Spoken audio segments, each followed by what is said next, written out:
So welcome everybody. My name is Ruben Gallego. I'm a real estate agent with Allen Wang Realty Group. And how many people do we have currently on Zoom? I don't even know. Let me see it. Figure it out. I have a classroom here with 0 people. So I'd love to start seeing you come into the office more and join us if you're able to live on these presentations. It's a little bit easier for us to present when we're looking at actual people instead of a bunch of chairs. But we should be good with. Please participate if you have any questions or anything. This is definitely a participation class. We're going to be going over the step 6, which is contract to close. Step 6 and 7 is the buyer service cycle, and it takes you from contract all the way to close. Not all contracts make it to close, and you want to do everything possible to ensure that yours does. You'll learn what to do, what to avoid to get it done, and how to react when common problems arise. Let's give a couple of minutes just to see if people come in. That's what we're going to cover. And before I start, let's just give a few minutes, see if people trickle in.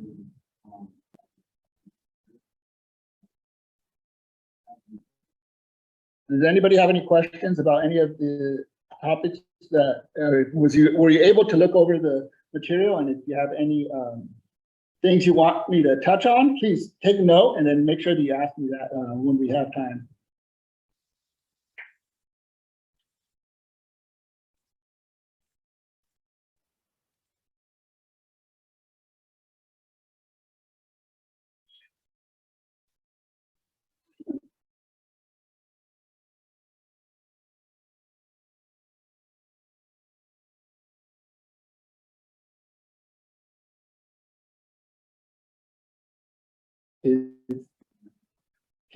Can you help me with it? Yeah.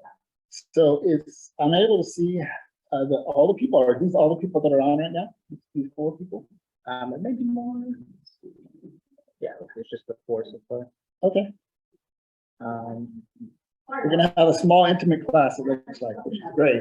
It gives us time for some questions, and maybe you'll be able to get a few some more of your time back at the end, because we'll be able to breeze through.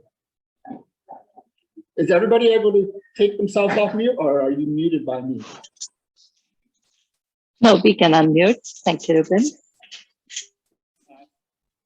Yeah, I just wanted to make sure that, because like I said, interactive participation is important here. So let's just give about 1 more minute. Yeah, sorry for the delay. I'm new. I got a brand new computer, and I went from PC to Mac, and I'm not sure really how to use this. On my PC, it'd be easy, but it's a learning curve. I guess it's new things.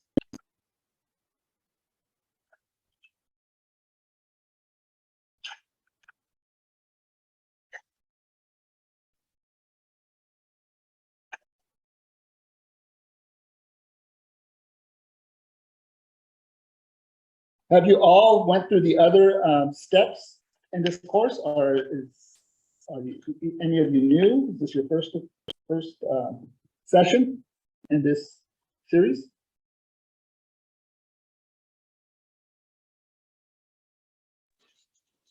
No, I attended all 3.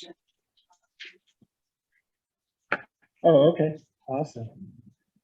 Eric, Jenny, Abigail, have any of you attended any of the other sessions?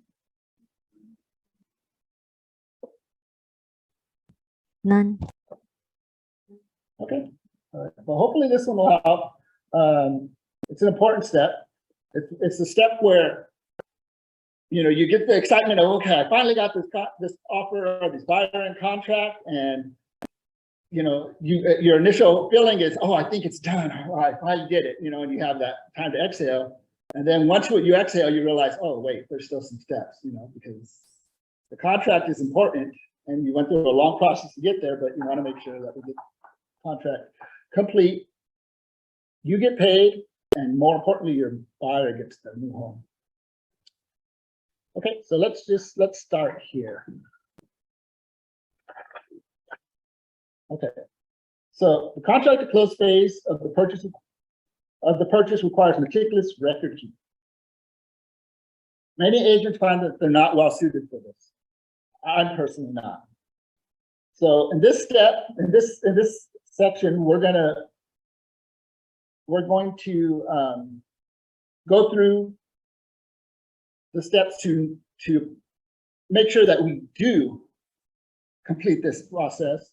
There's a lot of steps to it, but it's pretty tedious. So most people would like to hire a TC to handle this, but it's important as new agents that you go through the process yourself a few times so you know what you're doing, and you're able to make sure that the TC that you're working with is actually doing their job as well. I have some notes here.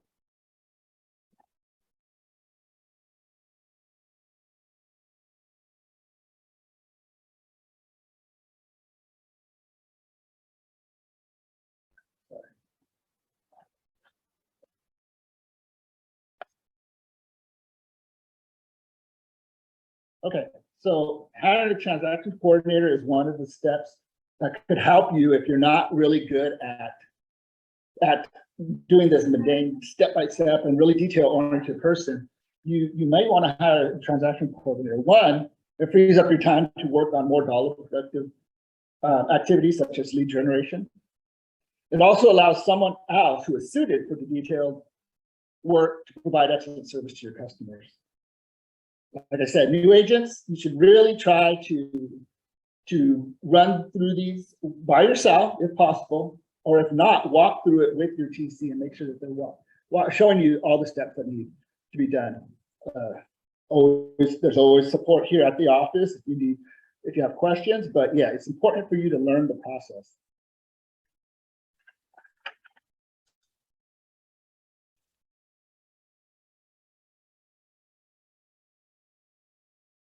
Okay, so many buyers are unaware of the hurdles that derail a purchase. Not knowing what goes on behind the scenes during a contract to close phase can result in overconfidence. So you want to educate your buyer about the frailty of this phase. Anything that can go wrong probably will go wrong. Reassure your buyers that you're going to do everything in your power to ensure that they will make it to closing. So one of the hurdles to successful close. You have inspections, appraisals. In this market, for the most part, we're getting a set of inspections before we write an offer. We're reviewing them, hopefully, with our clients, summarizing them, and explaining to them what you see as a professional as red flags and whether or not you should look further into them. I would say 50% of my clients, whether we get the inspections pre-offer or not, will also order their inspections as well, a set of their own, have our own inspectors go in and get a second opinion. So you want, one of the things is arranging inspections. Obviously, when inspections come, especially if you have one set and you get a second, you may have instances where there's variations. And that's something that sometimes is a hurdle that we run through after we get into contract. Another is appraisal and loan approval. So you want to deliver a contract so the lender could thoroughly process the approving mortgage and for your customer on a specific property. Okay, so one of the first step for me, this is my steps that I do. As soon as I get a contract, I'm so excited. I call my client, I let them know. Oftentimes it's late at night, right? It's late at night and we're tired because we've been negotiating all day, and we finally have some good news to call the client maybe 10 o'clock at night. And we tell them, congratulations, your offer's been accepted. You're going to be a new homeowner, and enjoy the excitement with them. As soon as that's over, your work continues.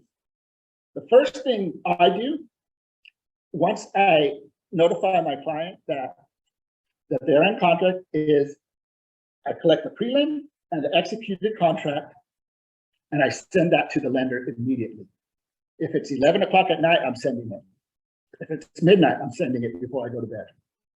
The next email I send to my clients is inspection selection email to see if they want to order their own inspections or which inspections they want to order.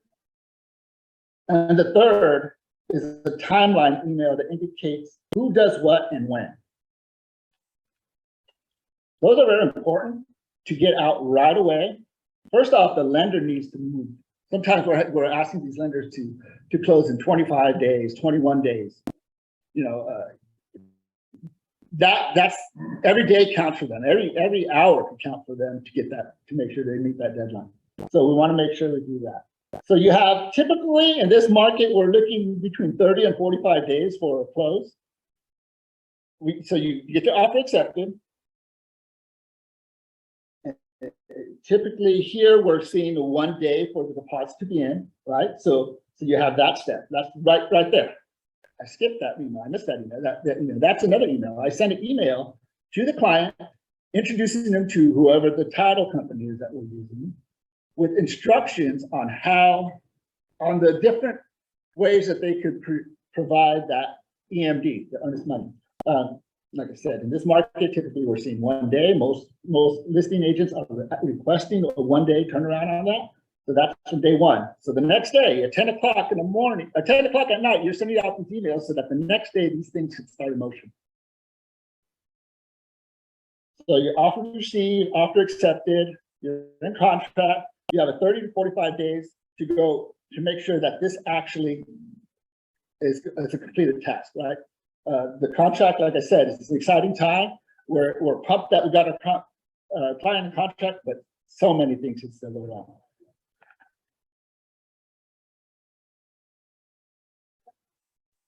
Okay, so things that could go wrong with once you get into contract, like they said, you know, if it could go wrong, it will. So you want to review with your buyer a list of what not to do during the critical phase. Remind your buyers that their lender will check their financial situation right before closing. And any credit rating decrease or change can cause them to lose their financing. What's funny is that sometimes even paying down credit could adversely affect your qualifications. So there's a list of buyer, hopefully everybody has the course material. There's a list of buyer responsibilities, and I'll read through them. That these are things that you want to present. You want to present this list to your client as soon as you get in contract. You want to make sure that they keep their finances clean. Return all phone calls and paperwork promptly. Communicate with your agent, with me, at least once a week. You want to review the commitment for title, review the settlement statement, confirm funds for closing, get homeowners insurance, arrange for utility service, conduct a final walkthrough, and make arrangements for moving and provide an address information to pertinent people.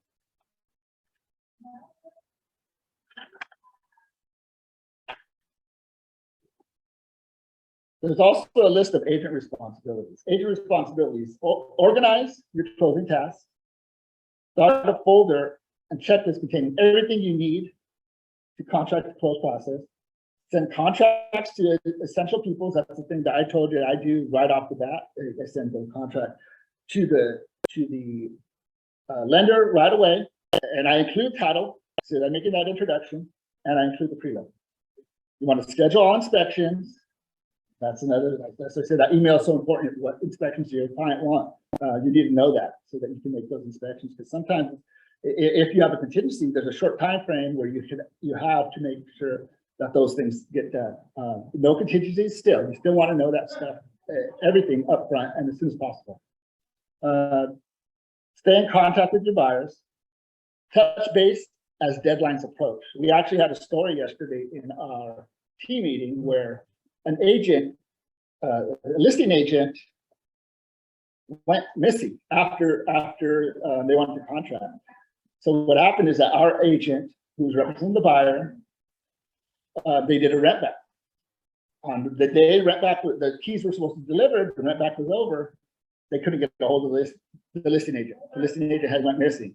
Even the seller couldn't get a hold of their agent. Well, it turns out that there was some confusion with the timelines, and the seller wasn't ready to get out of the property yet. So there was a big commotion. But that's so important. See, some good agents, we keep in contact with our clients. We make sure that we constantly let them know that we're available to them, and we keep contact with them if they're not contacting us. So you want to make sure that happens, because there's so many things that could happen that will take us off track, or like the situation, not be able to provide and not be able to perform what the step that was the next step, which was giving your client the keys. So, hi, Ruben. Yeah, A quick question with reference to that. So when there is a rent back, or in general, is it advisable to get a sign off from the seller and buyer about the timeline, overall timeline?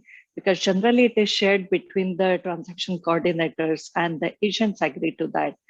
But in this particular example that you were mentioning, the seller was not aware of the exact date. So how should we make sure that it is handled well? So I think one thing is you do need to have that line of communication with the agent on the other side, right? Consistent, along with the communication with your client. We can't just assume that the other agent's doing their job. You know, sometimes, I mean, it's sad to say, we have to do their job as well. It's not what we want. The ultimate thing is for our clients to feel good about the process, right? So keeping contact with that client, making sure that she has given that information.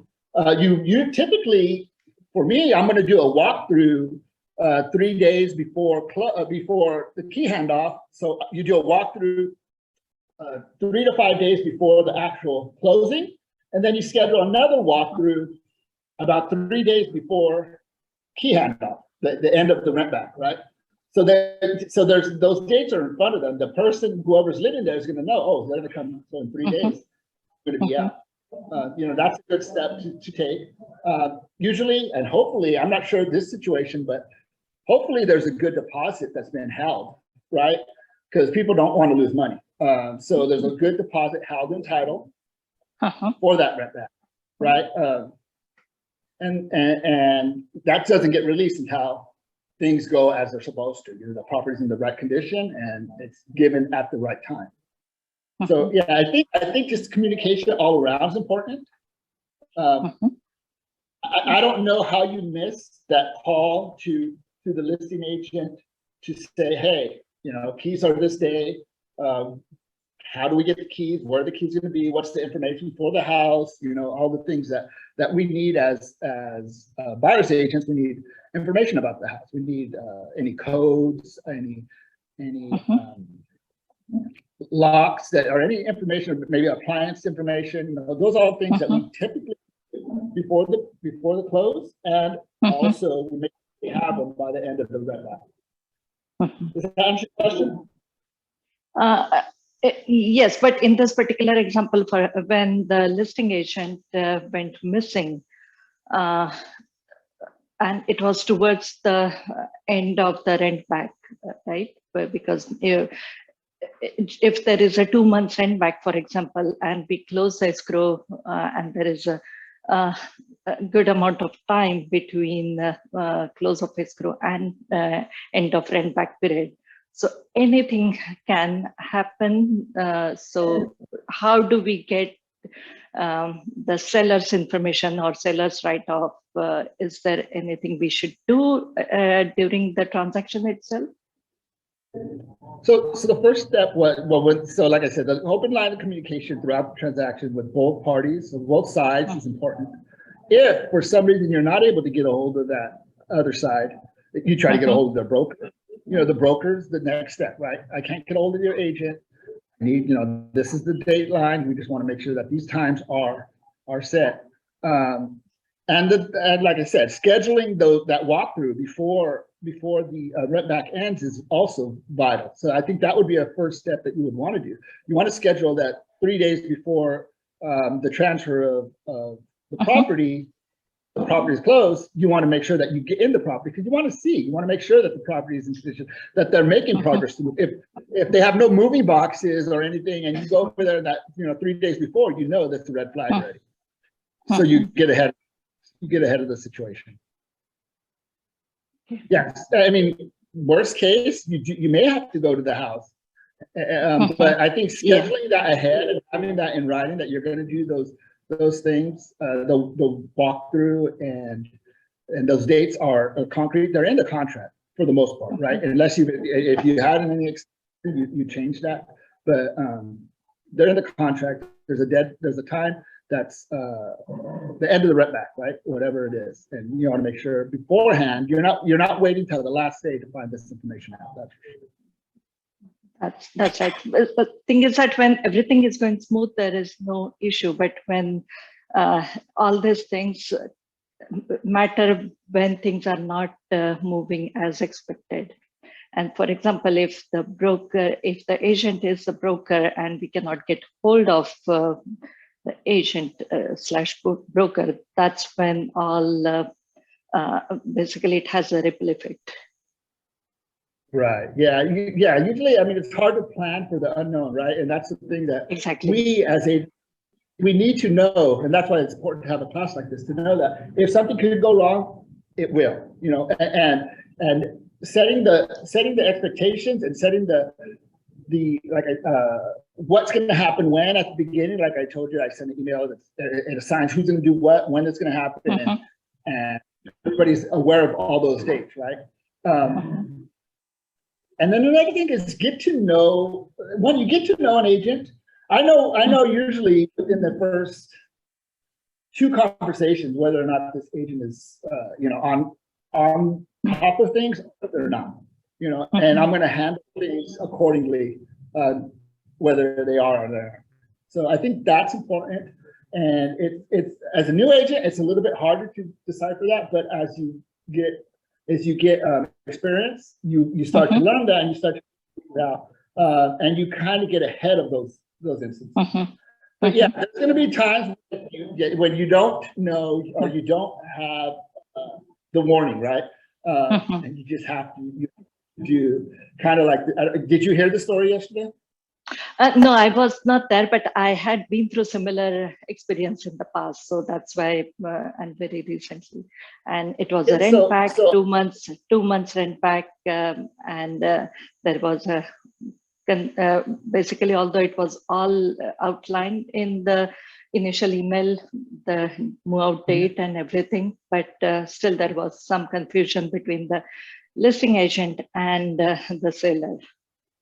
Yeah, you have to handle it like close, right? To close any regular close without a rent back, you're going to do that walkthrough. You're going to make sure that everything's in line before. Yeah. Sometimes what happens is you collect your paycheck, or they collect their paycheck, and then they think the process is over. But the rent back is important to, it's an important part of that. Especially, we've been regularly going through that with free rent backs, right? Free rent backs. There's no incentive really for the seller to get out of the house, right? Because they're living there for free.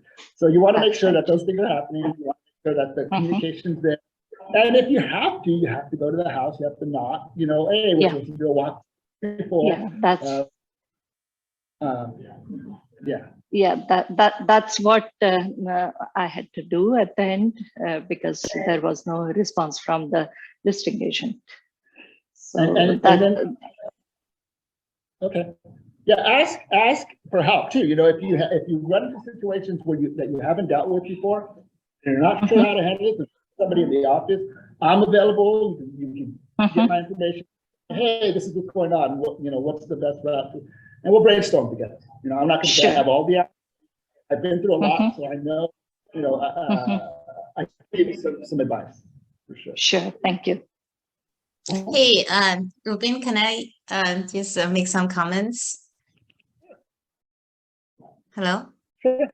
Yeah, Oh, yeah. go ahead. Yeah, so I also had the rent back situation, but so what we did is when we signed the contract for a rent back, we actually exchange exchange the seller's information with buyer. So we got a seller's phone number, email. So basically, I communicate with the listing agent and the buyer and the seller and the seller actually they also communicate. So before end of the lease, yeah. So they already yeah. So kind of like a no, keep updating when to get the key, when to get deposit. So everything I think it's a sync up. Yeah. So I just wanted to chime in that. So it's okay to get other parties' information. Even the listing is. agent is not on top of the situation, right?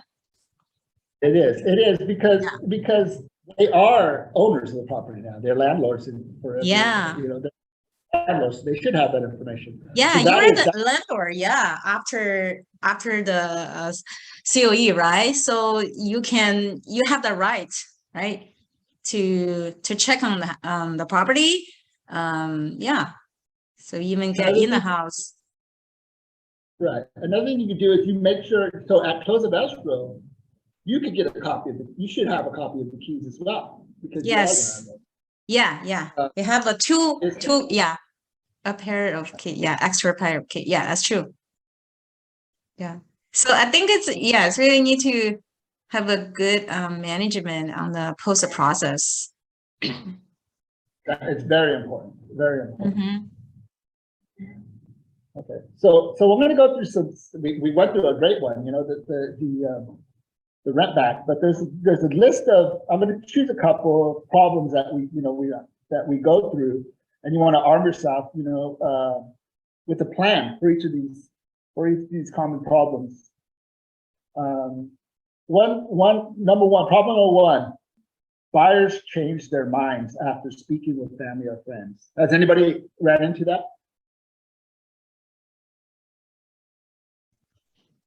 Yes. Yeah, sure. Yes. Yeah. So obviously, one of the things. So like I said, you should always try to get in front of these kind of problems, right? Rather than dealing with them when they come up. One of the things that I do at my initial consultation is I ask, are there any other decision makers? Oh, okay. Right? Because That's good. that's very important. Even if they balk a little bit and say, well, kind of, mom or dad really are, we value their opinion greatly. So yeah, they are. So let's say, hey, well, let's have them with us at the show. Let them go through the process with us so that they can understand the steps that you're going through. Because what happens is that usually you get advice from people that haven't been through the process lately, have went through it in a different market or a different area, and they're giving advice off of maybe their experience or what they feel is important, but that's to them, right? You should know your buyer. You should know what's important to them. You should know what they're looking for, and that's at that point when they're saying, "Oh, I'm changing my mind because so and so said something." You go and you review all those things that were important to them. You remember we see this property, and you said it had this. Well, this property doesn't. It has exactly what you're looking for.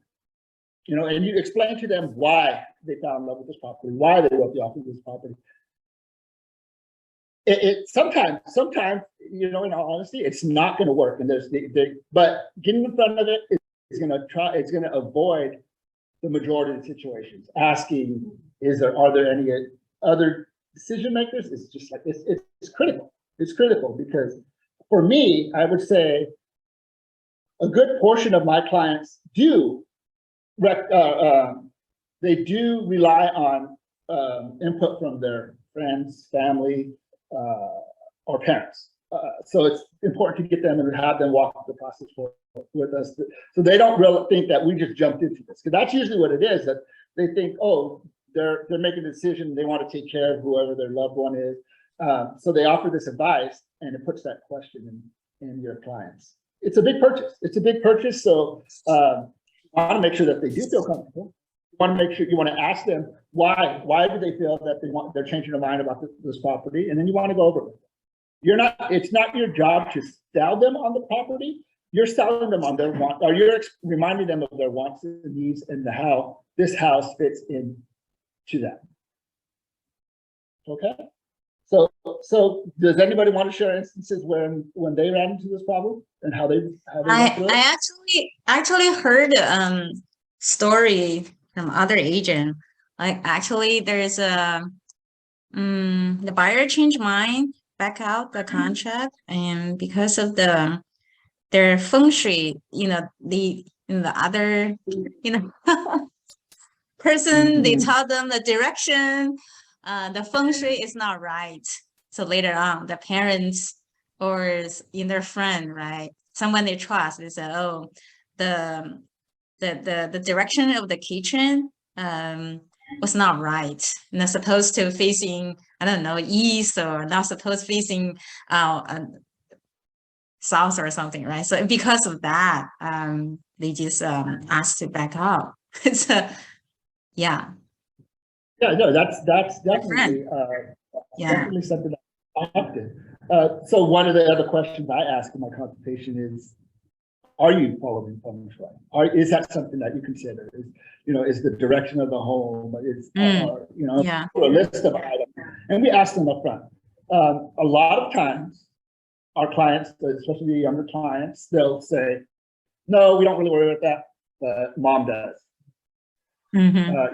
Or auntie does. They'll say that, and then we'll say, okay, well, if their opinion, is this something that's going to make your decision on a property make or break it? And if they say yes, then we say, well, let's bring them along. If they say no, then we say, okay, and then that's one of the things we remind them if they change. Hey, we said this and this, and sometimes it doesn't work, but sometimes it's just not the right house after all. They change their mind. Hopefully, it doesn't get to that part, because you are in contract, and we don't write contracts just to write. We write them for clients that really want to perform and really want these houses. And we should know our clients well enough to know if it's the house for them or not. Yeah, and I have another buyer. I have one buyer who actually told me up front. She said she has a feng shui friend who's in China. And so she has to send the floor plan to him, so to assist her decision. So that's super important for her. Right. So that's all stuff that should be done prior, right? You want to do that, make sure you do it prior to contract. So this at this point, you're already in contract. But if you take this before you get to this point, you avoid the issue once you get to the contract.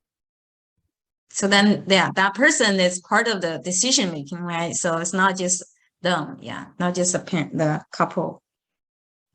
Right. Okay. So let's see another one. Buyer financing falls through. Okay. So the plan: make sure the buyers are pre-approved for mortgage before you start showing houses, and counsel the buyers to avoid doing anything that will have a negative impact on their credit rating or financial standing. Number 2, have your buyer get backup financing, preferably through someone you recommend. Number 3, make sure your customer uses a reputable lender, preferably someone you recommend. So yeah, I mean, obviously, if you can get your clients to use your lender, that's great, because you have a relationship with them. You know that if your lender says these people are good to go, that they're going to be good to go. Especially in this market, right? We write a lot of offers that are non-contingent. I would never write a non-contingent offer unless they were either my lender or I really got to know their lender and I knew that they were able to perform. Okay, so get to know their lender, or you want to use your lender preferably. Okay, because one thing that you'll realize is that not all pre-approvals are equal. I could go online and get a pre-approval letter from some bank somewhere, right? Without any documentation. So you want to make sure that you've done your before you get to the point, before you even write an offer, that you've done your homework with whoever they're using. They don't want to use your lender, you get to know their lender. You express what your expectations are with that lender too. And I think that's very important. So you want to also keep communication with the lender, updates, you know, and when it's your lender, you feel a little bit more comfortable and you're like, okay, you know what, I know that they're taking care of it because you've done enough business with them. You still want to touch base with them, but you're able to kind of be a little bit more hands off. But when it's their lender or somebody you haven't worked with before, you want to set up a weekly call. If not, and as it gets closer, maybe a daily call, you know, a text, even if it's a text, you want to know and you want to keep in contact with them. I guess, another thing they mentioned is the title report. For the most part in this market, we usually get the prelims before we write the offer, and hopefully we're reviewing those with our clients before we write the offer, just to see if there's any hiccups that might come up. But yeah, if not, you want to get that to them as soon as possible. You want to make sure that the lender has that, because it's an item that the lender does need to be able to move forward. So that's one thing that it mentions here. Has anybody had the financing fall through on one of the buyers? Sorry, financing? No. Financing, yeah. No financing issue. Yeah. That's great. That's But great. But with reference to the title report, yes. So there was a conditional title insurance provided, and the title company that provided the title insurance, during the transaction, they mentioned that they cannot provide the title insurance, and the listing agent, they changed the title company in the middle of the transaction. So that's why it's that was a learning experience for me, that it's very important to make sure that we read through the title report properly, whether it is conditional insurance provided or it is a clear title. Yeah, it's definitely very important. So I think it's important for us to know, to review them and know what we're reading, right? I'm sure that your title rep would be willing to, you know, kind of go through a training with you to review. But yeah, we should get to know, we should know what those title reports look like and what to look ahead of time. So let's see, funds are not available at closing. Okay, it says make sure your customers use a reputable lender, preferably someone you recommend. Make sure your customers are getting a reliable loan, not one that may be discontinued prior to closing. Have your buyers get pre-approved by 2 lenders. If the first loan falls through, they'll have a backup. You know, make sure that you know their lender, whoever they're using. That's very important. Like I said, having the backup is great, but you should know whoever they're using. If it's not your lender, you get to know whoever they are using. Call them weekly, you know, for project report. I think one of the it says to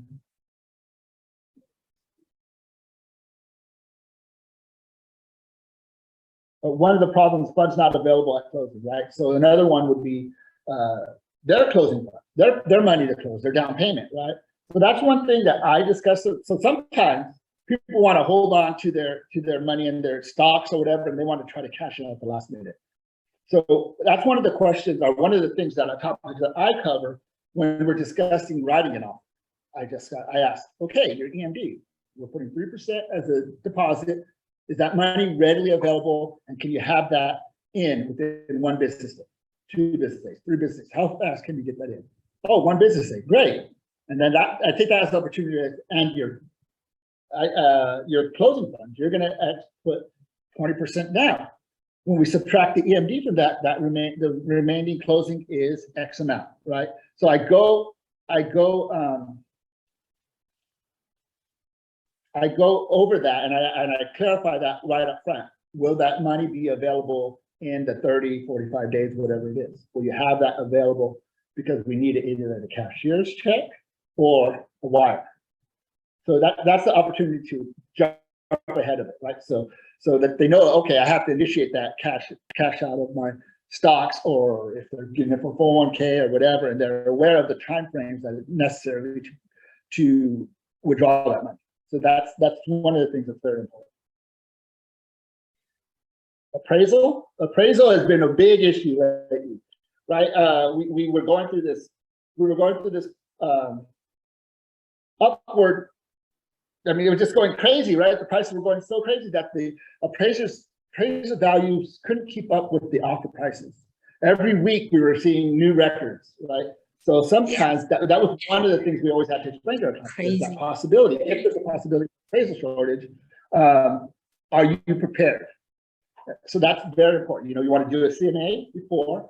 You want to be able to tell them, okay, you know what, this, with the data we have, it supports this number. Or, you know, the data is a little bit iffy. We may not need it, and this is the range of where we could be off. Are you able to, in a non-contingent offer, are you able to come up with that extra funds to be able to close? Are you not? If you're not, then let's make sure that we put that appraisal contingency.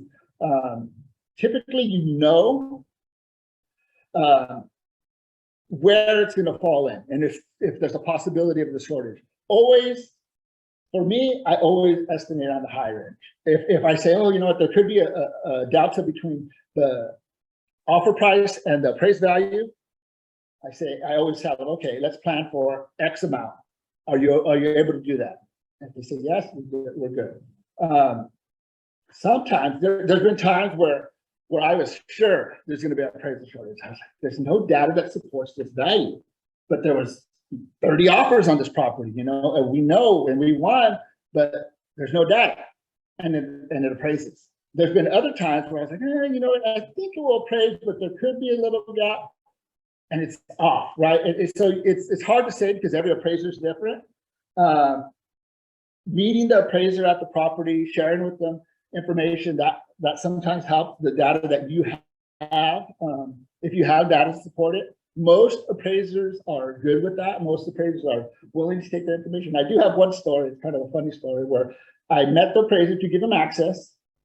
I didn't have data for him because I felt comfortable about this property. I said, hello, and he put his hand out and said, I'm just here to do my work.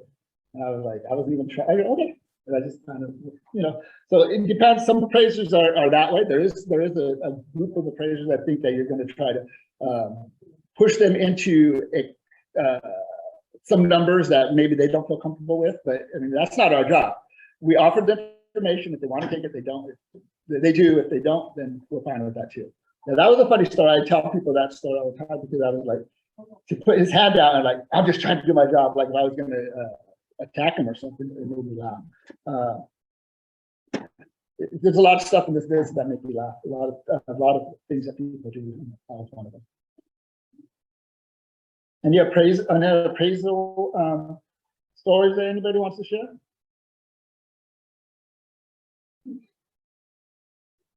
No. It's not going to, so there's going to be no more appraisal gap right now, huh? There shouldn't be. There shouldn't be. Yeah. I was actually about that. I was like, I think we're good this way. We're going the opposite way. So the data actually, it's a little bit tougher when we do our CMAs. A client obviously wants to do a CMA and the prices are showing more, right? It's like, oh, we don't actually have to offer. So CMAs are kind of, it's funny because on the last market, the CMAs were so old, the data was so old, we had to go above the CMA. Now, like, we have these high numbers that really the houses are selling for quite a bit. I mean, I've seen houses sell for, you know, 200, 300,000 under the last sale. You know, so yeah, we shouldn't, but we still want to make sure that we do our homework and we share with the clients if there's that possibility. Right? Yeah. We can't just every situation is that same way. I actually wrote an offer just last week, and there was 15 offers, you know, and it went well over asking. So, I mean, there's still pockets where we still have to consider that may be an issue, but overall, if we do our homework, we do our CMA and we know the market, we should be able to advise our clients. Where was the offer you made?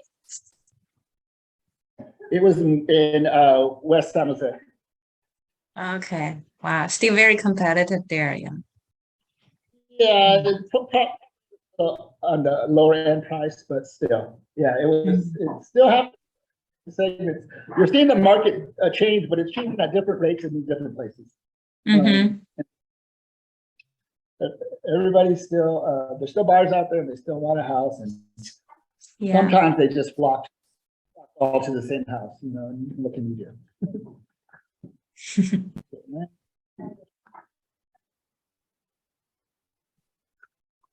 I just want to make sure that we cover that for this. Is there any stories of something that happened after you got into contract that's outside of this, what we've talked about today? You know, oh, this happened, that happened. So just let me give you a story. So I had a client who, but this technically was right at close, right? But it was like the day of close. We signed off. It was the mobile notary. We had to meet the notary. They signed the papers, gave him a cashier's check. We're supposed to close the next day. The notary brings the package to the title company the next or that evening, and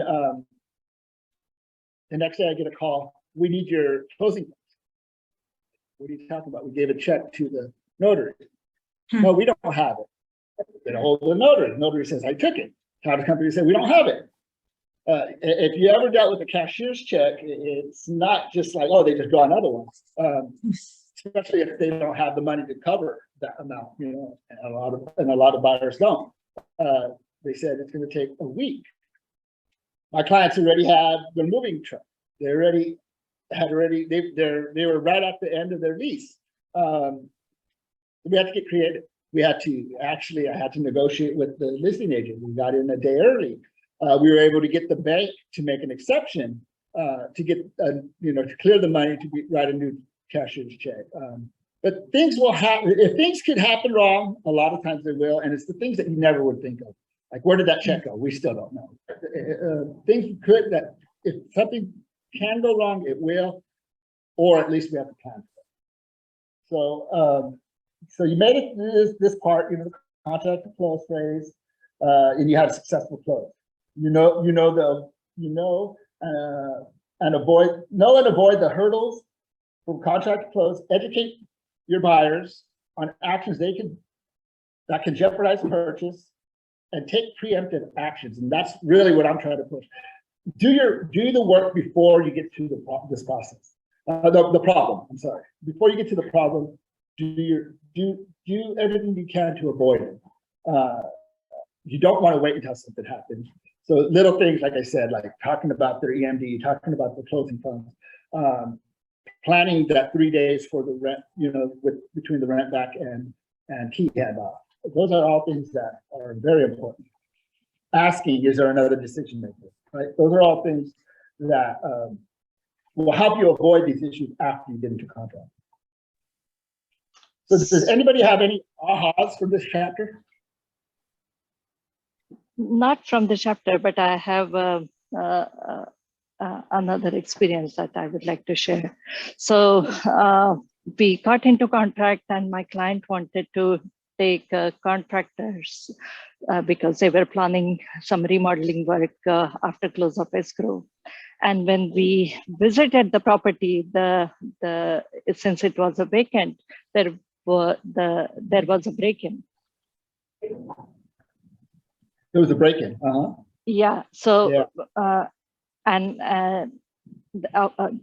the listing agent still had their staging on the site, and so this was completely unexpected. But yeah, things do happen. Given that if it is a vacant property, we have to make sure that and this is, of course, these things we cannot plan. Right. Right. Yeah, I know of an instance where there was a fire in the property after we got in contract. And the listing agent just tried to, they just fixed the items. You know, they thought, okay, well, we'll just fix them. But they didn't notify the buyer, right? You have to make sure that's notified. The break-in is all now, it's now information that they have to share with whoever the buyer is. Make sure that you know that information when you're representing a buyer, and if you're listing, make sure you provide that information to the. It's pertinent, right? If there's break-ins, you know, it's something that you need to know about as a buyer, and it's something you need to deal with if you're listing agent. Yeah. Okay, so oh, go ahead. Somebody else had a question? Yeah, I just say, yeah, I would like to share one of my story. So during walkthrough, we actually tested the dishwasher, and we found, you know, after turn on for like 20 minutes, and we found a leak underneath the sink. So yeah, so it in the disclosure was a, you know, inspection report says there's no leak, everything is fine, but it was not true during a walkthrough, right? So yeah, we found a leak, and then so the buyer was not happy about it, and yeah, had to call the listing agent over and show her. You know, I ran again to show her the leak, and then she said, "Oh, there's no leak. We were not aware of the leak." And the seller said, "It shouldn't have no leak. We didn't know that." But yeah, so I took a video, and I asked her over, and I showed her, see, this is a leak. Yeah. What was the end result on that? How did that Well, result? the end result was okay. The seller gave the warranty, so the seller's warranty, right? So the home warranty, and then call the contractor after couple of weeks. So it got fixed, and it didn't spend probably like $200.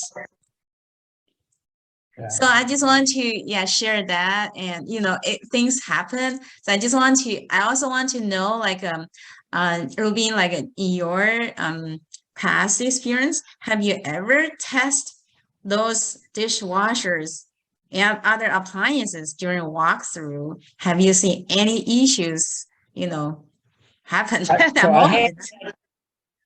I haven't the most. As far as through walkthrough, the most common for me is dead plants or grass that's dying, right? People stop watering after. That's always a concern. Yeah, I always test all those things. I make sure that all the stove ignites, the oven, the mic. I bring a little wet towel and I put it in the microwave to make sure that heats up.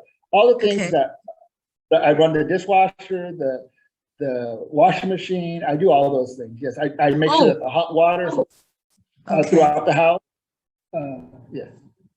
So you did test all of those appliances, like usually dishwasher take time, right? And people, you know, don't spend time to test it. Right. I do the quickest cycle as possible. Okay. You know, obviously, you know, most I would say, I mean, basically every property that I'm representing a buyer for, we're getting some kind of home warranty. But yeah, I test them. I usually get early and I start those things so that when they come, I let them know I've already started this, I've done this, I ran it through, just to make sure. Especially if it's something that is very important to that seller, right? It's like, oh, that's why I'm buying the house, because of this feature. You want to make sure that that's working. Yeah, the hot water, you get the instant hot water, and if it's not working, that's a major thing. You know, somebody might have bought the house because they feel like, oh, I love the instant hot water. You know, So, yeah, it's definitely something So- you should do during your walk. Yeah. So, did you test those like before the final walkthrough, like after your offer get accepted, and then you start to do those inspections, or before I don't walkthrough? do a cycle of anything. I just make sure it's turning on and everything on the Yeah. initial when we're going through it. Yeah, I don't do a full Yes. cycle or and like I said, unless it's something that they say, oh, we fixed, it was broken, but we fixed it and we want to make sure, then that at that point we'll do a full check on it. But other than that, yeah, we're not maintenance people, and we're not. I mean, I can never guarantee that the clothes washer is going to wash your clothes good. I mean, Mm-hmm. it's running, it's operating. That's all I can do. The dishwasher, we don't know if it's actually going to work good. We know it runs. We want to make sure, like you said, no leaks or anything like that. And if there's no evidence of a leak, sometimes that stuff just happens. It might not have been the listing of the seller that is trying to hide something. It's just these things happen. I've had water heaters go out the day after somebody moves in. It's like it was running. We checked it and it goes out. It's something that you can't control. But yeah, you want to make sure that you take care of your client and you inspect those things and you check to see that they're in working condition. Mm-hmm. So is there one thing that you can do right now, contract to close, to make everything else easier or unnecessary? What is the one thing? I think for me Yeah, is brother. to get a extra backup lender. Just make sure, yeah, in Get case to know something your happens. lenders. Yeah, Make know sure the that lenders. and just be ahead of it. Get it. So I think the whole key is to get ahead of the problems. Don't wait for Yeah. problems to happen. Be prepared. Right. Know the problems, and that you know a way to find a solution. That's really the key. You're going to have issues. Something that's going to come up. Just be prepared. Yeah. Plan ahead. Yeah. Ahead of a game. Yeah. Okay. So yeah. So step 6 was contract to close. Now we've closed. We have a happy buyer. We've gotten paid. It's a good time. It's a good time. But we're continuously working. We're okay. Now what's next? What's the next process? This client, because you close on their property, you give them their keys, they're no longer your client. You want them to be your client forever, right?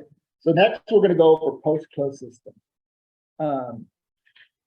It's very important. Very important for your business and for building a business, right? Instead of just a job, right? Having a job. You want to build a business.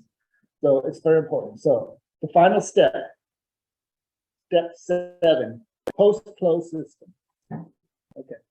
So finally, we are step 7. 7 of 7 of the buyer service cycle. All the post-close tasks. These are all, okay? Learn to close your files properly, how to gain a customer for life who will continue to do business with you for many years to come and will refer others to you. After all, 75% of real estate transactions are from referrals. How are you ensuring you're getting your unfair share?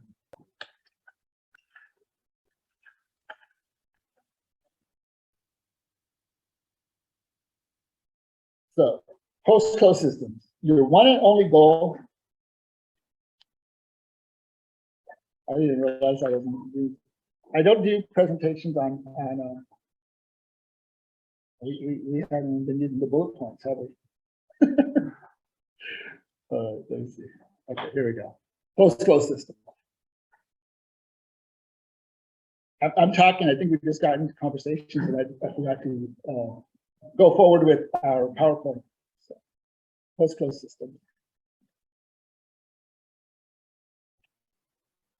So your one and only goal as you work through your post-close systems is to pave the way for repeat or referral business, not only for your buyers, but from listing agents and your vendor partners as well. So you're going to close up buyer's file and refine any of your buyer service cycle systems, Continue to follow up with and provide value to your buyers to ensure clients for life, and provide a list of recommended vendors or service providers. Those are some of the steps you could do. Right? Don't abandon your clients. Stay in touch and continue to provide value so that they return to you in the future, give you future business and referrals. So what is your goal in this step? What is your goal? Get a referrals. Get a repeated business. Right. You want to organize your paperwork, tweak your systems, and create clients for life. That's our goal. That's always our goal. We're always trying to get clients for life. So here's a quote: loyal customers. Yeah, go ahead. Rubin, I have a Yes. quick question. What kind of a gift do you usually send it to the clients? We're gonna talk about that right now. Okay. We'll go in. Loyal customers don't just come back. They don't simply recommend you. They insist that their friends do business with you. That's the best feeling. I actually was showing clients a house this week, and 2 of my past clients were with them. They're part of the process. You know, it's pretty awesome. It's awesome to go and they're telling stories about how I helped them, and we're looking at houses together. You know, because they want to make sure that they use me, they referred me, and they have a close-knit group of friends that I'm their agent. You know, and we were walking around the neighborhood together. It was awesome feeling. You know, you want that. You want those clients that are insisting that their friends and family use you. So, providing gifts of value, right? Always send a thank you note with a small gift congratulating your buyer on the recent purchase. You know, however whatever you know your client, you want to make sure it's personal and there's a connection. It's not just a pre-printed card with a thank you.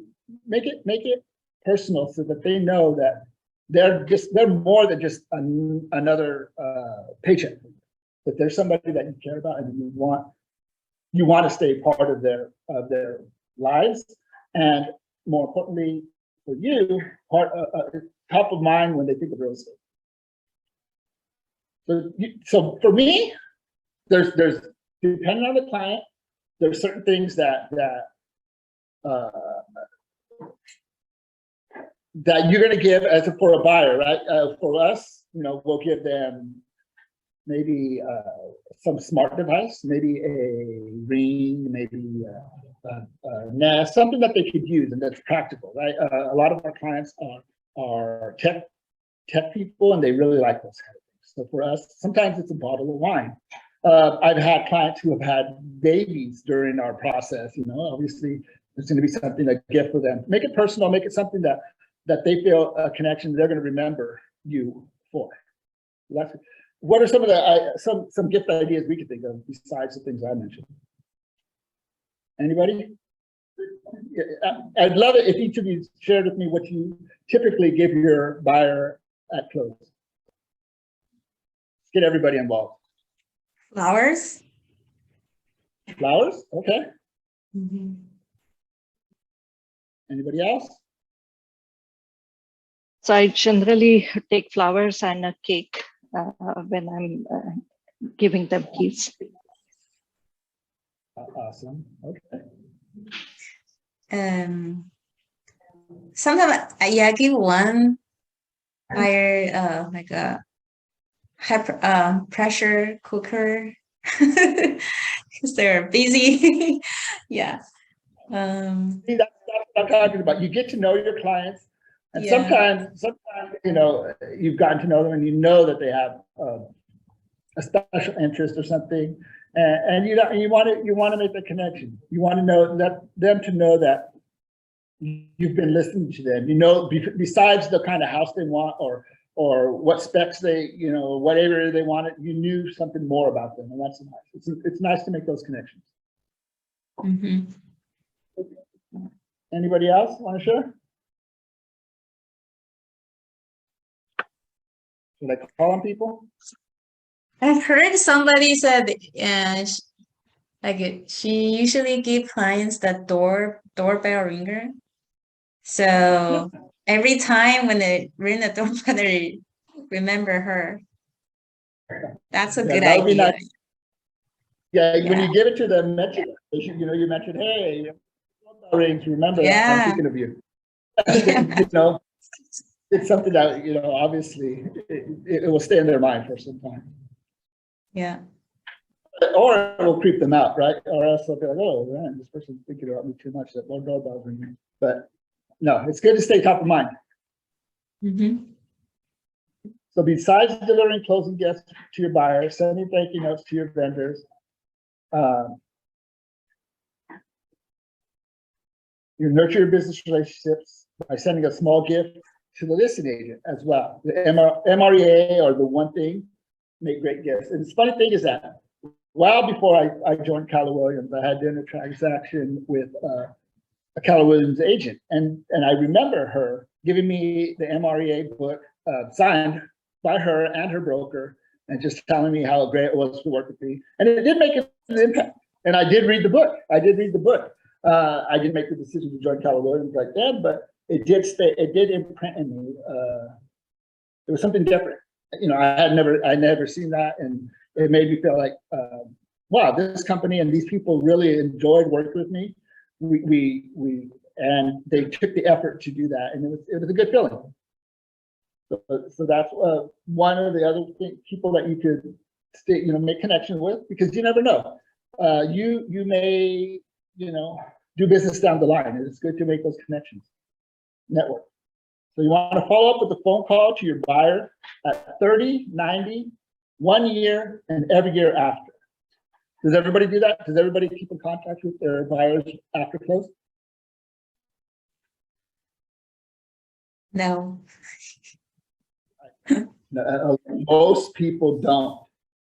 Most people don't. should. And most people, right, because you know what? Those people are going to have friends. They're going to talk about it. If you're not top of mind, how often do you go to an appointment and you see another agent's card on the refrigerator and it's not the agent that they're using? Right? It happens so often. It is because, if you're not top of mind, then they're not your clients. I never feel bad if a client uses somebody else because it's something that I did wrong. It doesn't mean that I did something wrong with the actual transaction, but I didn't stay in connection with them. I've had it happen. I've been doing this for 20 years. I've had it happen where somebody would call and say, oh, I didn't realize you were still in the business. We haven't talked for so long. But that's my fault. Nobody else's fault. Nobody can steal your client. You can just lose your client. You got to remember that. Okay, so follow up, phone call 30, 90, 1 year, and every year after. What I do also on top of that is, if I'm showing up homes in the neighborhood where I helped another buyer or I sold somebody's home, a lot of times I'll just text them, hey, I'm in your neighborhood, just thinking about you, hope everything's well. People love that, and it's nice because you do remember, hey, I sold the house right around the block, or whatever. And it gives you that instant, it gives you that reminder. So in addition to the different databases or different programs like the 33 touch, like those, that's an addition, right? It's a connection. It reminds you, and a lot of times they'll say, hey, I'm glad you thought of me, or whatever, or hey, I have a friend who was talking about possibly buying in this neighborhood. Maybe what houses are you showing? And you're able to share some information. So you want to update at this point, right? Post-close systems, you want to update your database with important dates to your buyer and put your buyer on a 33 touch campaign. Is everybody familiar with the 33 touch campaigns that we have? Anybody? What campaign? What campaign? 30 days campaign? No. 33 touch campaign. Can you hear me? Can you say that again? 33 touch campaign. Oh, okay. 33 touch. So have a plan for staying in touch. Don't leave it to happen's chance, right? You want to send market reports, holiday cards are ideas. Home anniversary cards are always great. Community updates, just sold cards. You know, you see people sending recipes, home value updates. Everybody wants to know, especially if the values in their area are going up. Everybody wants to hear that. Maybe not so much right now.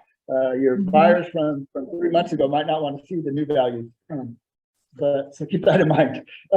Vendor services, a birthday card, property alerts, right? Tax information, reminding them about tax, you know, when taxes are due. Real estate news, school information, promotions. You know, those are just a few. Does anybody else think of a time or something that you could send to your clients value that just to keep that? Does anybody else use any?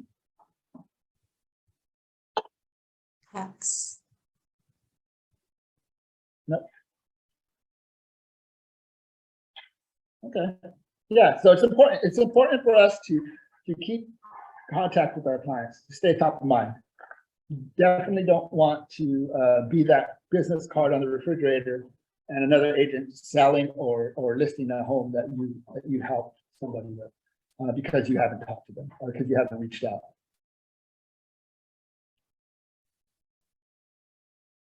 Okay, so this actual step is for you know, if you had people, if you were here with me, it's something that you could do, and I'm going to just say let's do this on our own time because there's basically you want to write as many thank you notes as you can to past clients and vendor partners, right?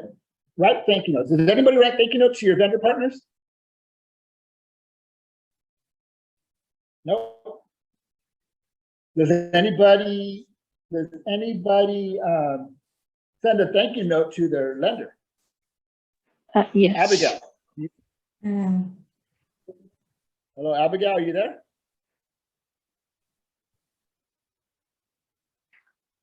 So go ahead. Yeah, to the lender partner, yes. I don't write a physical thank you note, but yes, email and also to vendor partners. Okay. So you send an And email. to the just saying that. email, yeah. And also whenever there are any rates update or changes, just saying hello to lender partners. Right. Yeah, it's important. It's important that we recognize the people that work so hard for us. Like I said, I mean, we have our lenders, and sometimes, you know, we only call them when we need something, or you know, but sometimes it's just good to say, hey, you know, how are you doing? I just wanted to let you know I appreciate you. And obviously, right after a close is a great time to do that, and then keep in contact.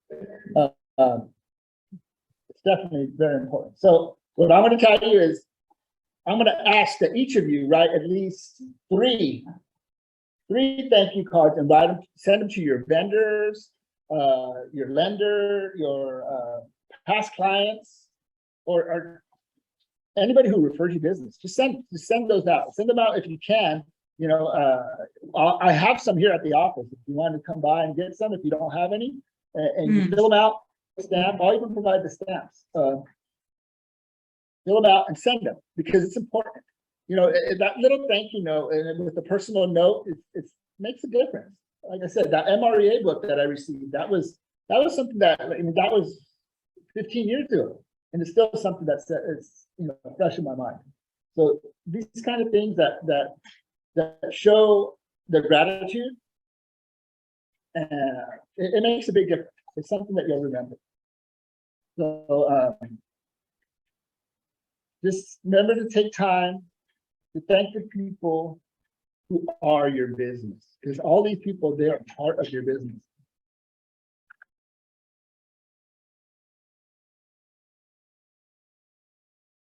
Okay, so the 33 Touch program, wanted to, somebody say something? Hello? Oh, Ruby, I have a question. Where do you get those cards from? A simple postcard. You don't want to buy a card that has Not too fancy. a generic message. You want to write something personal, right? Empty. You just Okay. I'm sorry. I'm saying it's a thank you card, not a postcard. A thank you card, right? I don't know why I would say postcard. Thank you card. You want to just fill it out. Thank you for, whatever it is. I appreciate, thank you for giving me the opportunity to serve you, helping your family was, and whatever, and then send it off. Send it off. Those personal notes sometimes, more often than not, hold more weight than an actual gift that you give. Just knowing and making that connection and letting them know that you do know, or you do care about them beyond your paycheck, right? Beyond the transaction, that you've made a connection with them. And for me, I'm a really, I'm a real people first person, an agent that I make connections. I get to know them. I really take getting to know my clients and knowing what their likes and dislikes are outside of real estate are just important as within real estate, because it helps you to make that connection. So it's very important, and sending a note and letting them know that you remember something they say. A lot of times I'm a joking person, so a lot of times as we're going showing homes, a lot of it's jokes, and we have a good time, right? So I'll bring up something that we said along the way, something that they said. I had a client who just recently, we were walking through homes and they said, you know what, we want something with a little bit bigger yard because when we argue, we want to be able to go out and get fresh air. So it was a joke, I was laughing. I actually told them, hey, I'm going to use that in my presentation this week. But it was just a funny thing, but if I write a note, I might say something like this. Oh, you know what? I'm glad I was able to find you the yard, hopefully you don't have too many arguments, but when you do, you have time to fill out. And they're going to remember, and it's just a connection. We want to do that. We want to make connections, and writing a personal note with a personal message, it makes such a difference. So I think it's important to do that. You do that with your clients, with your vendors, with all your business partners. So there's a list of service vendors that on the work, you have pool service, chimney, insurance, interior decorating, landscaping, pest control, carpet cleaning. You have your inspectors, your roofers, you have people that do security systems, window treatments, fencing, home warranty, house cleaning, electrical. You have all your vendors. Offering your clients a list of those vendors. I actually have clients who just 2 days ago called me and said, hey, we're looking to do this. I said, okay, well, remember I provided you this information. Let's look at that. And these are the 3 people that I would recommend you can call for this particular circumstance. But providing that, because the people that you do business with and that you refer business to should be referring to you too. So that's why it's important to keep contact with them. Let them know, hey, I have you on the list of vendors. I'm expecting you sit with each of your vendors and you let them know this is what we expect of you when you service our clients, because they're an arm of you when you refer them. So make sure that you leverage the list of people that you use and that they're living up to the quality that you expect them to, the quality that you give.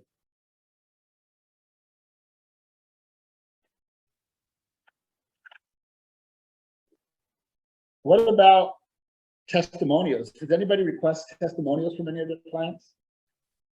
Yes. Whether it, awesome. And how do you go about that? How do you go about that? How do you request it? When do you request it?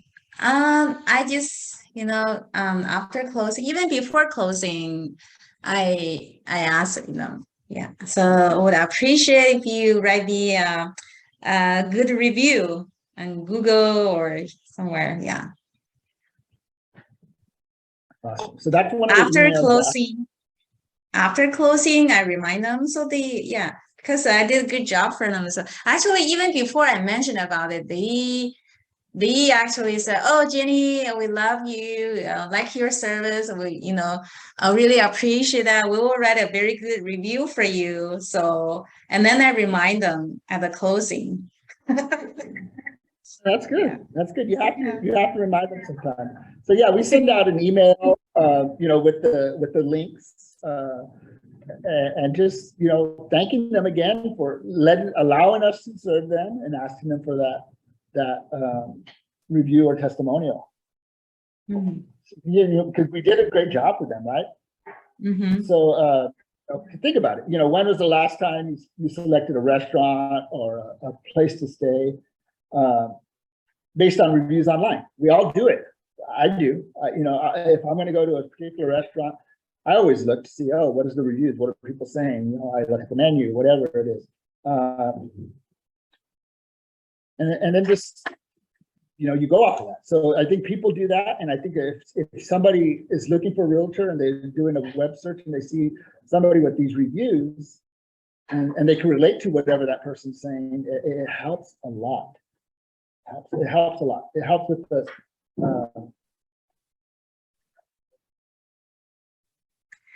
do you ask them to write reviews on Google or Zillow or somewhere else?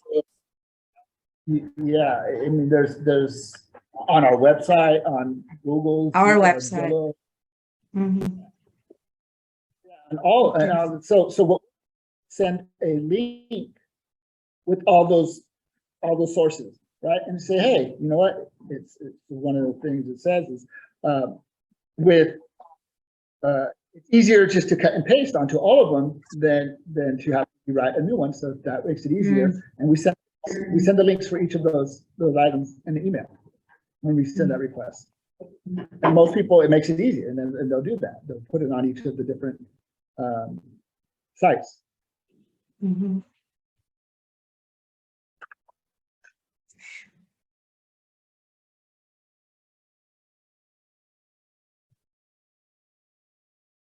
Grow your network of gratitude. So take advantage of, so we have technology classes here with the KW. I hope that you're all attending them, and they'll show you how to utilize all these systems that we have and the technology we have to be able to create these touch campaigns.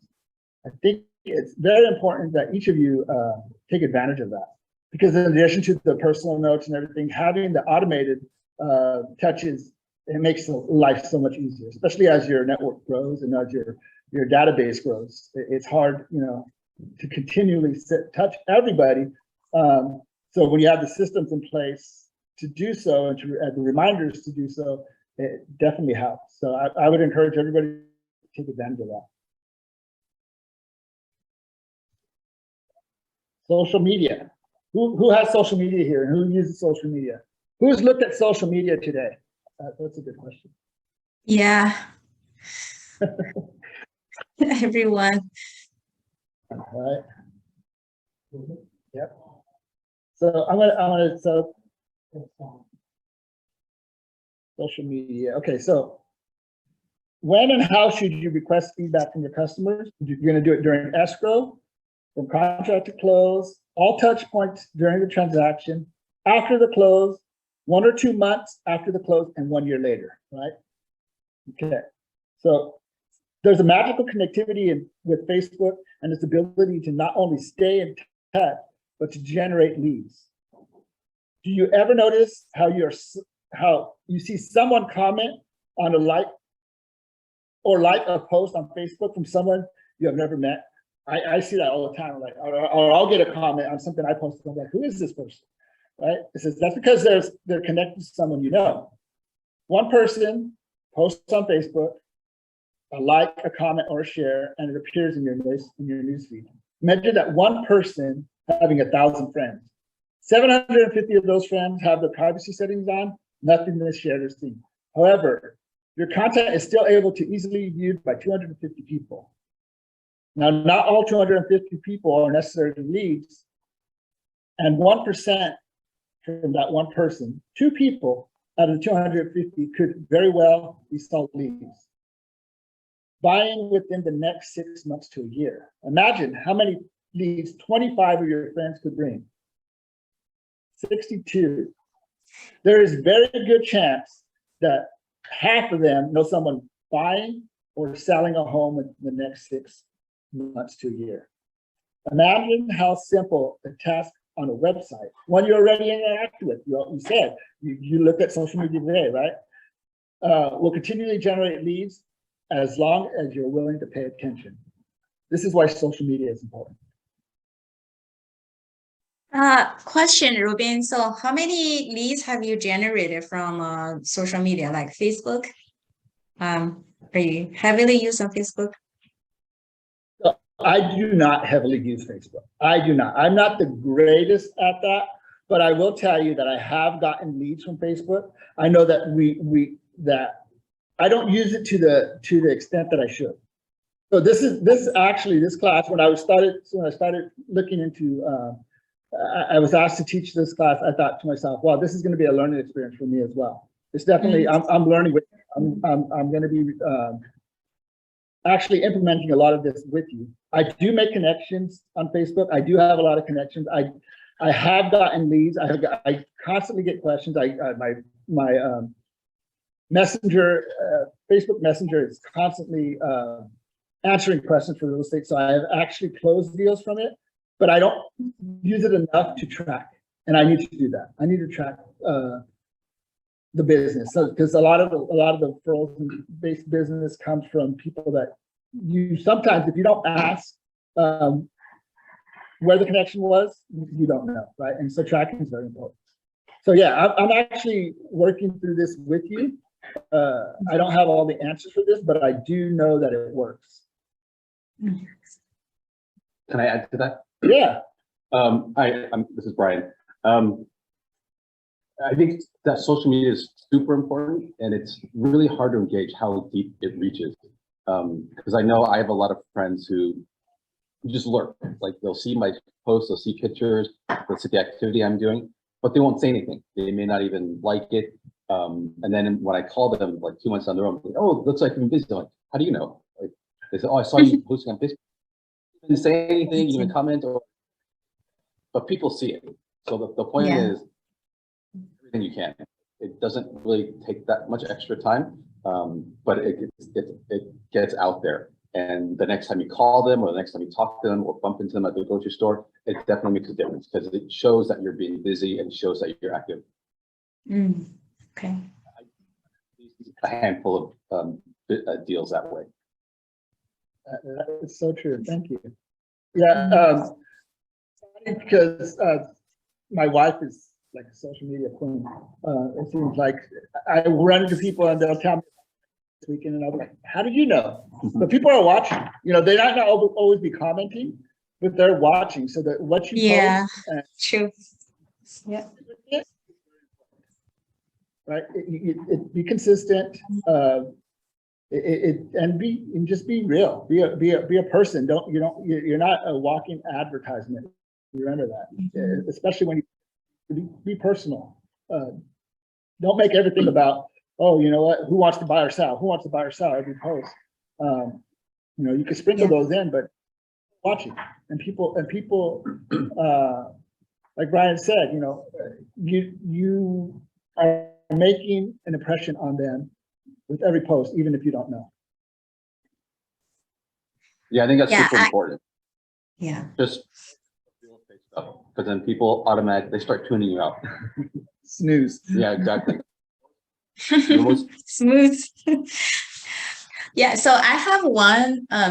So I use WeChat a lot. So I post very often on my WeChat moment. So one day, so I posted an open house on the moment, and somebody actually followed me. And then, you know, he got in, he said, "Hello, Jenny." I said, "How do you know me?" "I don't know you." And like, you know, "Who are you?" I said, I never know this guy. I said, "How do you know my name?" And he said, "Yeah, I'm your WeChat friend, even though I never comments on your post, but you know, I watch your post." So yeah, that's true. People actually follow us, even though sometimes they don't make any comments. Yeah. Has anybody else have some effective use of social media that they'd like to share?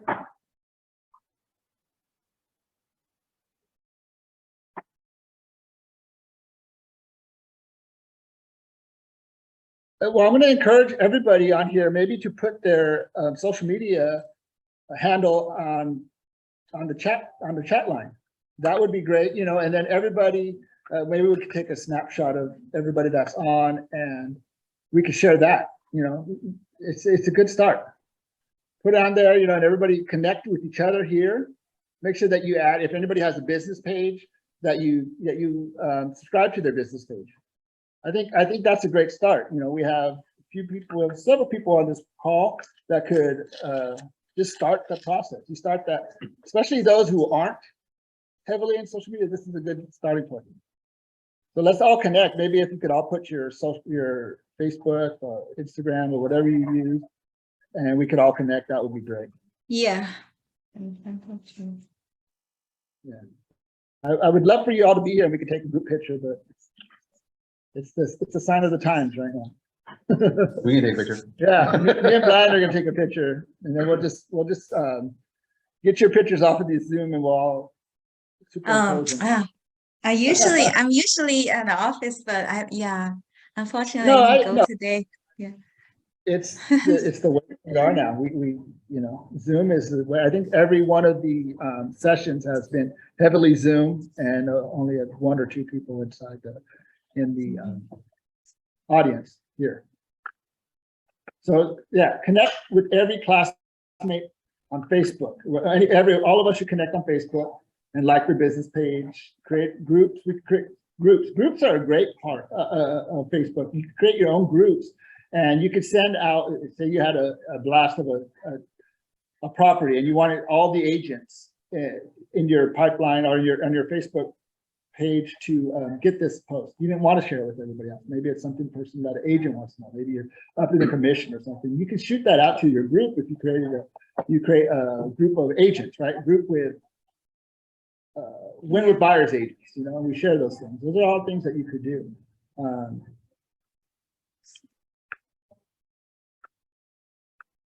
Hard to do some of this stuff with. I will connect you guys on the Facebook. Right, I definitely add me. All of my social media is Ruben G Realtor. So at Ruben G Realtor for Facebook, Instagram, Twitter, all of them. Or it just makes it easy. I use the same for all of them. So if you look for me at Ruben G Realtor, you'll find. Ruby Real. I share a name with a congressman from Arizona, so if you don't put realtor in my stuff, sometimes he'll come up. Actually, the story is that I was offered, he offered to purchase my domain because I have RubenGallego.com. Oh, Ruby, yeah. Wow. Yeah, try to, let's all connect and let me see. So, yeah, connect, maybe post if you could take a screenshot of the people on. I'll take a screenshot. Post it and hopefully we'll connect with everybody. If I knew how, so like I said, I got a new Mac, so I'm not even sure how to get this.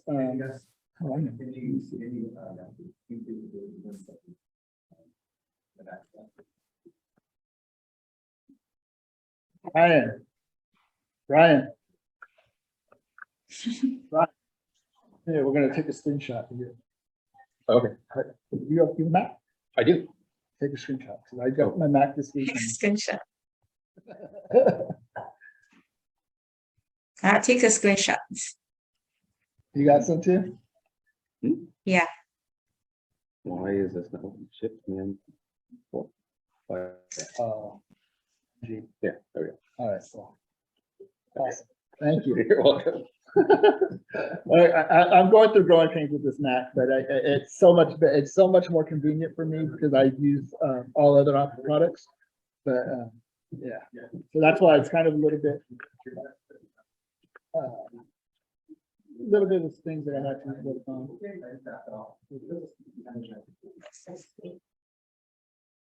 All right, so.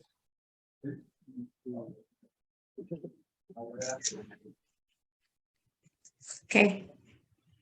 So close the file. We made copies of all of our documents. We removed the necessary duplicate files. We add pertinent documents in the HUD statement, MLS printout, etc. We distribute any referral fees. We updated contact spending. We verified that the payments were received. We updated MLS. We updated business. and then we made connections, right? We sent their thank you cards. We did all those things. These are all the steps that, you know, post-close, we went from contract to close, and then post-close, we want to make sure all the files in, we share that information with our clients. And our files nice and clean. I'll be honest, I think after the first year of me being in the business, I always had a TC. If you don't have a TC, I definitely recommend you use a TC for your transactions.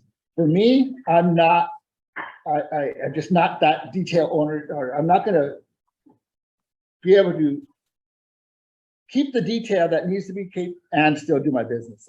I have somebody that does that, and it's worked great for me. Actually, funny thing is, for the first maybe 4 or 5 years, it was my wife. She was actually a TC for a while. But having somebody that does that is very important. If you're not good at it, especially.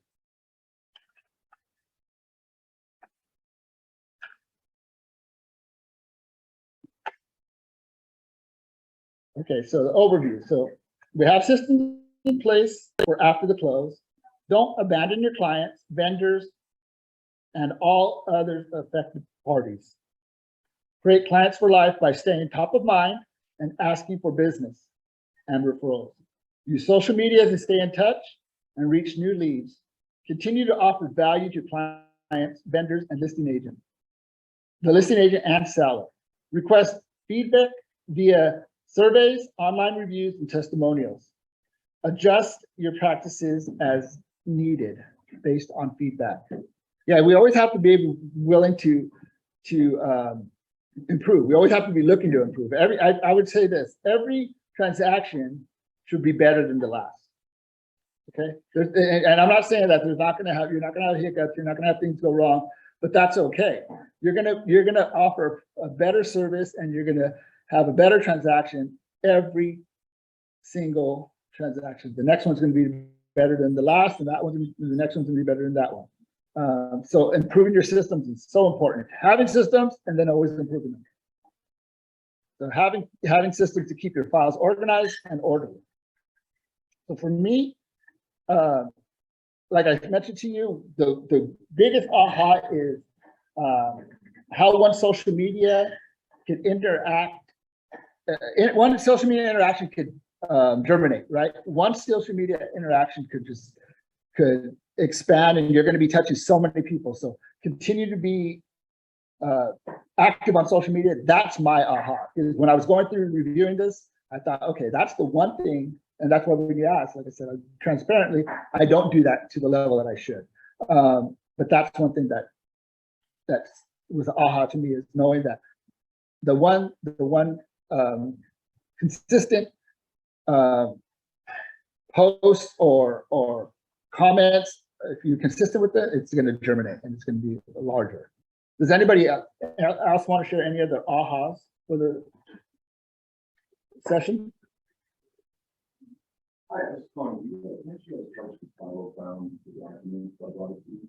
Nope, nobody? What is the one thing that you're going to do that's going to be different going forward that maybe you didn't think of before?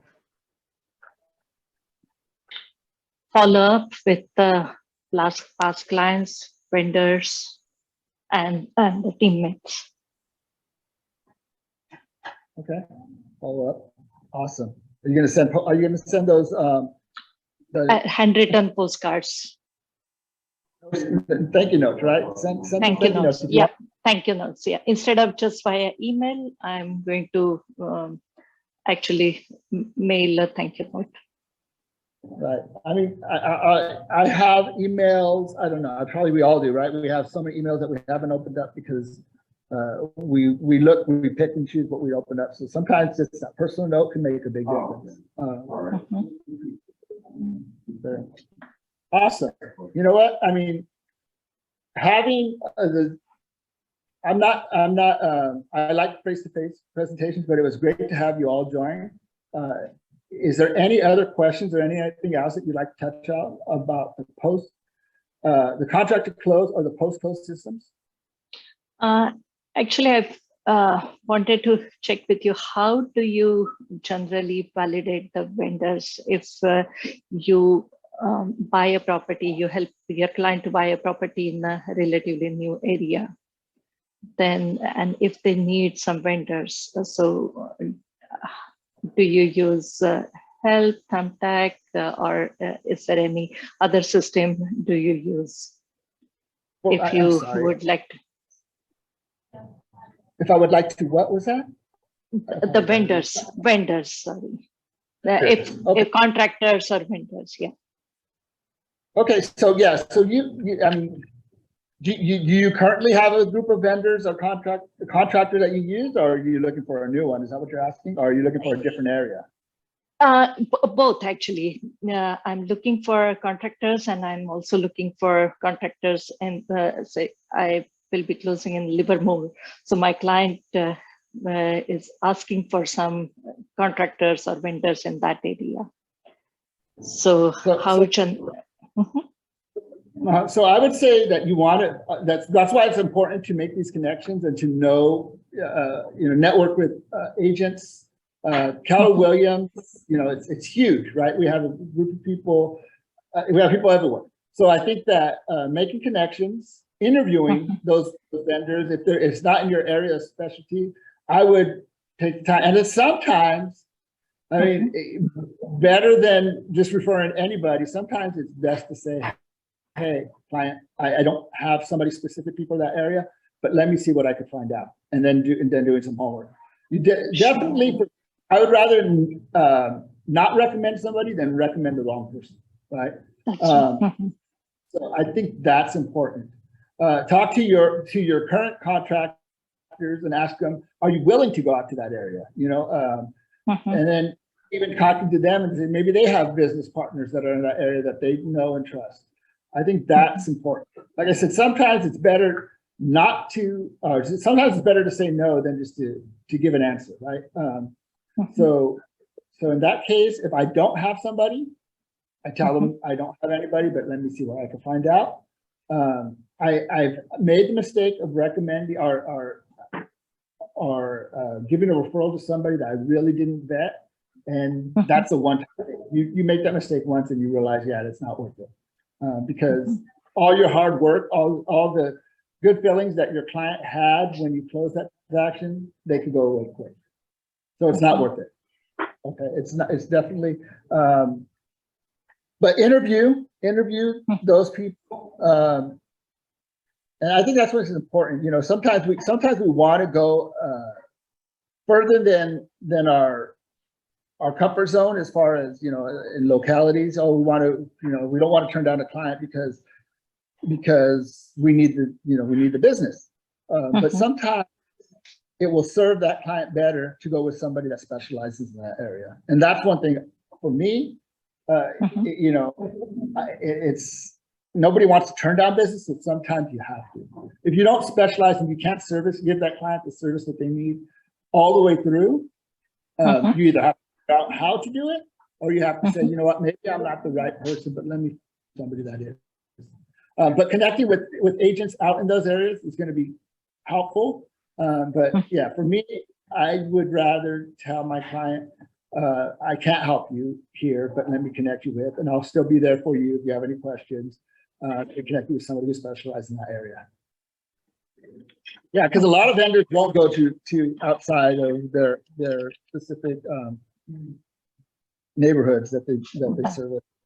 So you have to keep that in mind. And that's one of the things, and that's why it's important, like a class like this, to know that after close, you're still there for your clients, you're still there, and you have to be able to offer these things and building the database, growing in that area, working with somebody in that area and that you trust is very important. And maybe just collecting a referral sometimes is better than it's going to be the best interest of your client. And that's what we're always there for, the best interest of our client. Sure. So you recommend, sorry, go ahead. Travel so far to offer, but they really don't know the area. So sometimes it's a disservice, right? So you recommend contacting local Keller Williams office in that area and trying to connect. Ask them if they have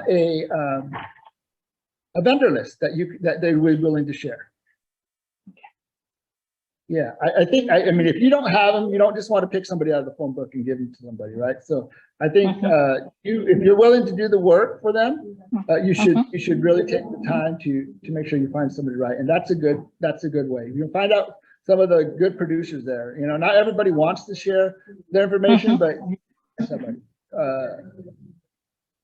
Yeah, that's my recommendation. That's definitely my recommendation. Just don't recommend anybody or don't refer somebody that you haven't vetted, that you don't know that they're going to that's right. service the client they deserve to be serviced.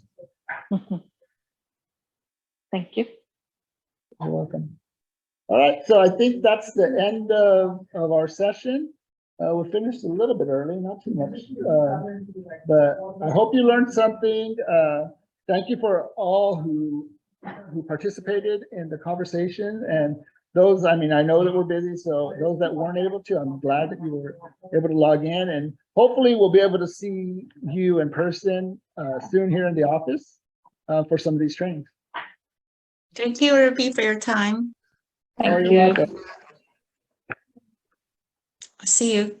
See you soon. Yeah.